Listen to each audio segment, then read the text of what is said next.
Olá, seguidores do Conexão Sundance, Razão de Aspecto, Cinemação, Getro.com.br e o Wannabe Nerd.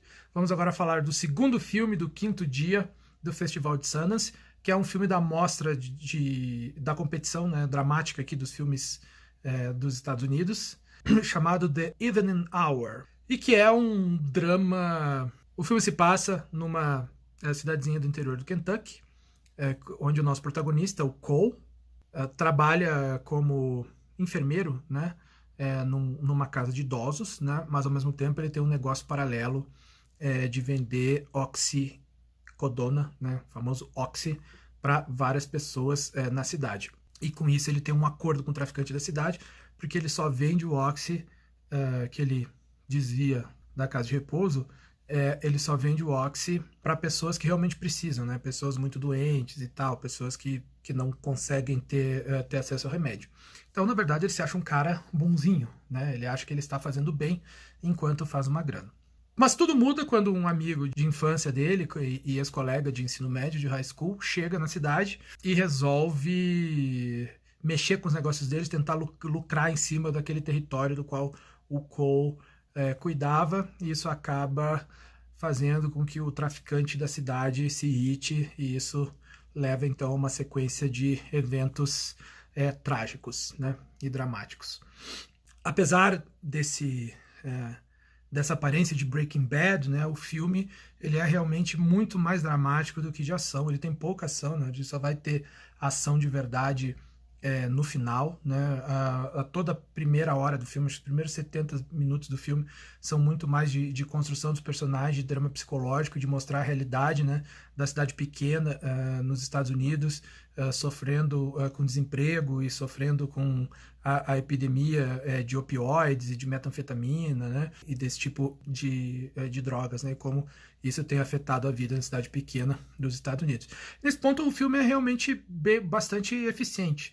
Eu gostei, né? Eu gostei do filme, mas acho que ele é um filme muito americano, né? É difícil, eu acho, para o público brasileiro. Depende do país, né?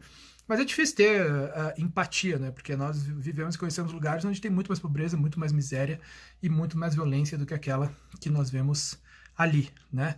Que é a vida dos brancos do interior dos Estados Unidos e as dificuldades que eles estão passando, né?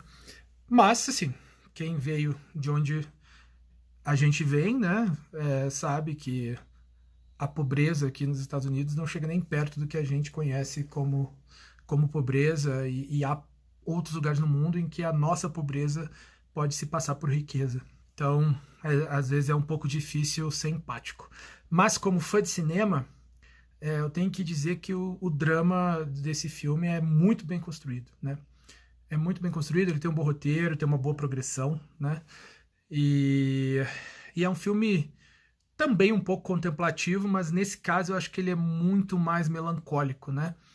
Enquanto no Luxor, por exemplo, ele é um filme que é também melancólico, mas ele é muito mais nostálgico, né, do que necessariamente melancólico. Este filme, ele é muito mais melancólico, né? Ele não tá lidando com as perspectivas, né, com uma revisão do passado, as perspectivas para o futuro. Ele está, na verdade, lidando com a total falta de perspectiva e com o drama daquelas pessoas. Além das paisagens do interior do Kentucky serem realmente lindas, né? Assim, o filme é muito bonito, ele é muito bem fotografado, tem uma ótima cinematografia.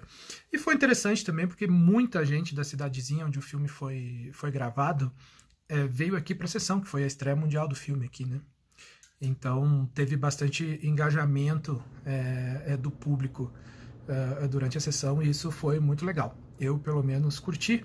É outro filme que fica com 4,5 estrelas de 5. The Evening Hour. Bom, e se você resistiu e está vendo esse vídeo e viu esse vídeo até o fim, por favor, se inscreve no canal, clica no sininho para receber todas as notificações, curte o vídeo e compartilha para a gente poder continuar espalhando a palavra do cinema pelo mundo.